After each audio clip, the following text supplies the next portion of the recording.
999 steps up to Heaven's Gate.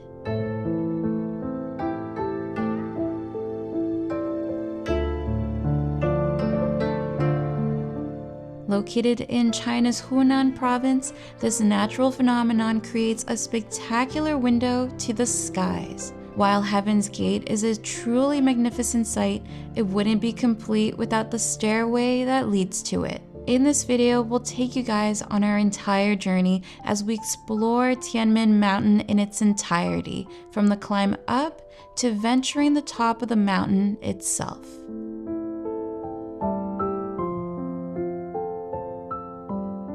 It is currently 11:10 p.m. and we are so exhausted. We just got off a 7.5-hour train ride. We spent an amazing time in Guilin, a full week there. It was absolutely beautiful, but we are super excited to be in Zhangjiajie, and we just checked into our hotel at the Mansion Inn. Tomorrow we are so pumped because we're heading up to Tianmen Shan, or the Tianmen Mountain. This has been on the bucket list forever, ever since we've seen all the photos online, and thankfully this hotel is located right by the cable car station. That's where we're heading to tomorrow morning. All right, I feel like I'm getting delirious. We are gonna go and get some rest, but we'll catch you guys in the morning, grab a little breakfast, and of course, head up that mountain.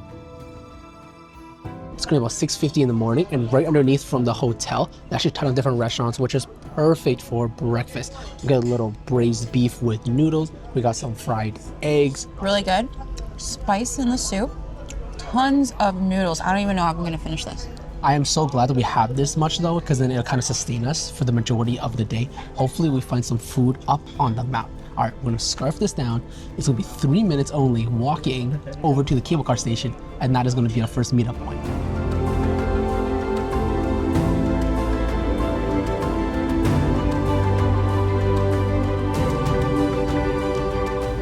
Coming here to Tianmen Shan, there's actually 3 different major routes that you guys need to consider, whether you're booking your tickets in person or you're doing it ahead of time online. Now, one of the first things you have to know is that you need to pick a time slot. You have to pick in slots of an hour, starting from about 7:30 in the morning, all the way until the later afternoon. Now, with these different lines, you have line A, B, and C.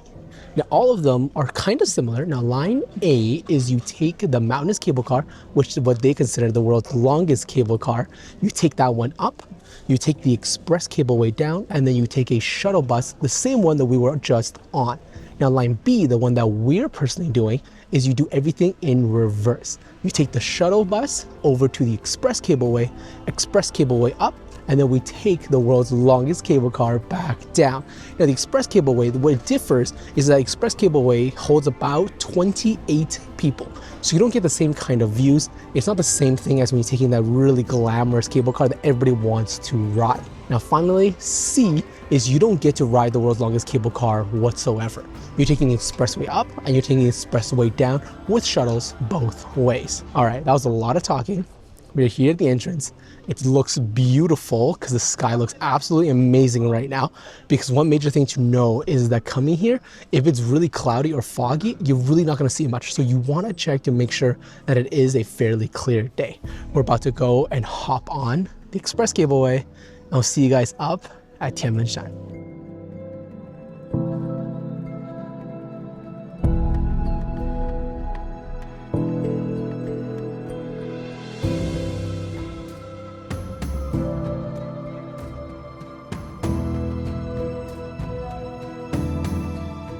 Make sure to bring your passports. It doesn't matter how you buy your ticket. If you don't have your passports, you're not getting in. Pretty much like a lot of attractions here in China, you really do need these. You should be carrying them with you pretty much everywhere you go.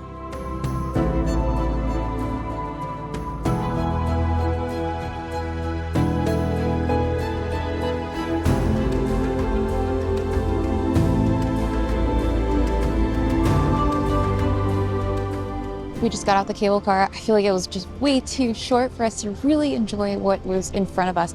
But we just got up here and it's so gorgeous. We can also see the 99 bends of the road that takes you up here if you're not taking the cable cars. The mountains here are just so incredible.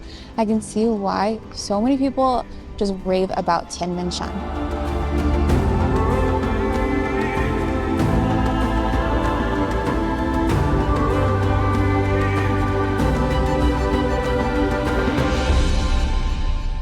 It's our first view of the iconic 999 steps that compose the Stairway to Heaven's Gate. And it's crazy that this hole right here, this beautiful archway, is completely natural. It wasn't carved out or anything. It's been there since the beginning of the ages. And it's so cool to be able to see the clouds just rolling past this window. So it really does look like you're climbing to the clouds of heaven.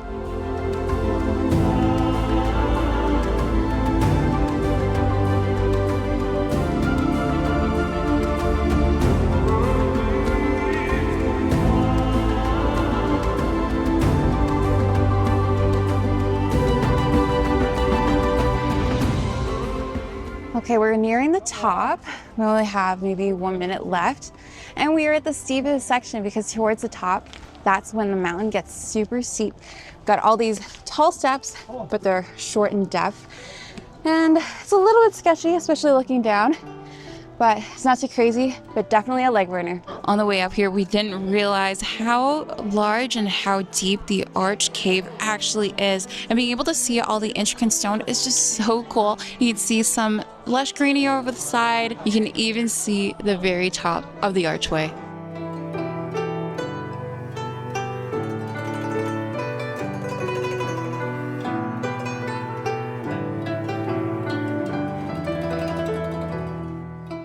After you climb all of those steps, you might think you're at the top of the mountain. You're not. You're just where Heaven's Gate is at the base. Then you take this escalator, which we're on right now, and that is how you get to the top of the mountain. We just went on 3 long escalators, and now we're going on a 4th one. When is this gonna end? This is crazy how tall this mountain is. That took so much longer than we had expected. There were a total of 7 escalators, and they were super long, each and every one of them. It's an engineering marvel that they put this right through a mountain. But now we have made it to the very top, and it is crazy busy, but wow, the views are looking amazing.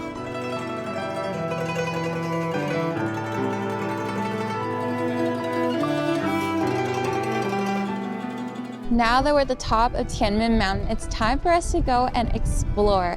Essentially, the top of this mountain is a whole plateau with a bunch of different viewpoints along the edges. If you have quite a bit of time, it's recommended that you go west to east in a clockwise motion, creating a big loop. Okay, hold up.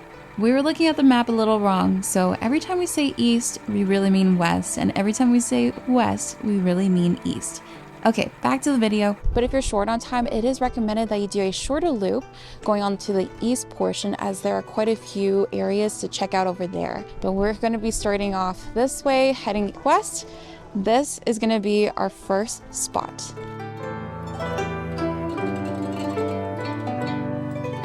One of the greatest things about taking this western loop as opposed to going east, heading straight for the cable cars, is that it is significantly quieter here. A lot of the tour groups don't actually come up here just because of the lack of time that they have. So over here, nice and peaceful. Honestly, maybe 40 people around us, which for China is amazing.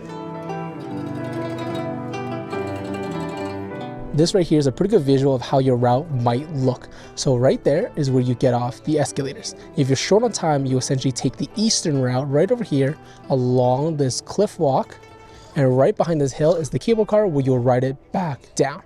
Now, of course, what we did is we got off the cable car, we went west, and we're gonna head over all the way around this entire plateau before heading back to the cable car. Now, of course, this is for lines B and C. If you are taking line A, you essentially do everything in reverse. You get off the cable car, you can head this way if you're short on time, and take the escalators down. Of course, again, if you have enough time, go all the way around, enjoy the views, take the escalators down.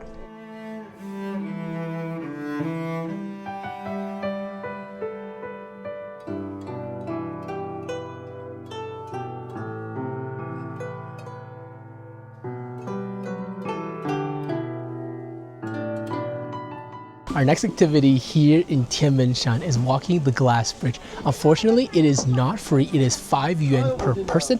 And I think the cost for that really is the renting of the shoe covers so that they keep the glass nice and clean. I think it's a pretty short section, but it should be a lot of fun. Got our little shoe slippers. Slippers not for our feet, but for our shoes. Hee hee. This looks so ridiculous. You look fine. Very stylish. can do the moonwalk too.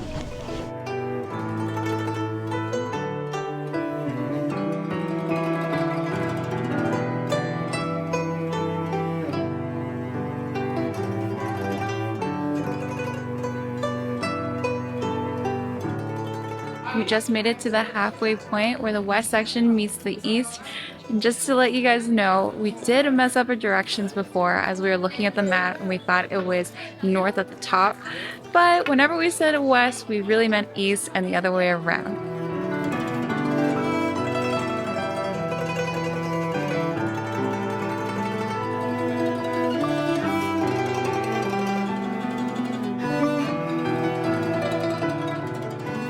Surprisingly, there's only one restaurant here. I thought there'd be a lot more, and the selection is quite lackluster, and the dishes are a little bit more expensive because you're on the top of a mountain. But we decided to go with some simple dishes, a stir-fried pork with green pepper, and you can get it with rice or with noodles. This came out to be 35 yuan per dish. It's all right. Pork's a little chewy. Pepper's got some kick. And the noodles look like instant noodles. There's also a section here on Tianmen Mountain that you should know about, and that is in the very middle of the plateau. Now, the very middle, you can reach there either by hiking near the cable car station, or you can do it via the chairlift that you can take right at the temple.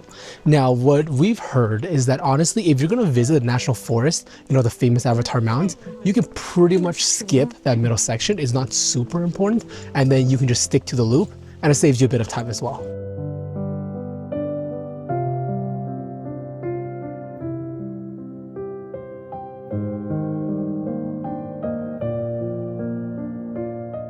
It completely blows my mind that the total distance of the cliff walk is 1.6 kilometers. It's just unbelievable how they built such a lengthy track on the side of a mountain. Another thing we noticed is that here on the western section, because it's so close to the cable car, it is so much busier than the eastern section, because line A, where you go straight up to the top of the mountain first, is by far the most popular route to take. Hence why in these kind of sections, we're kind of walking against the grain here.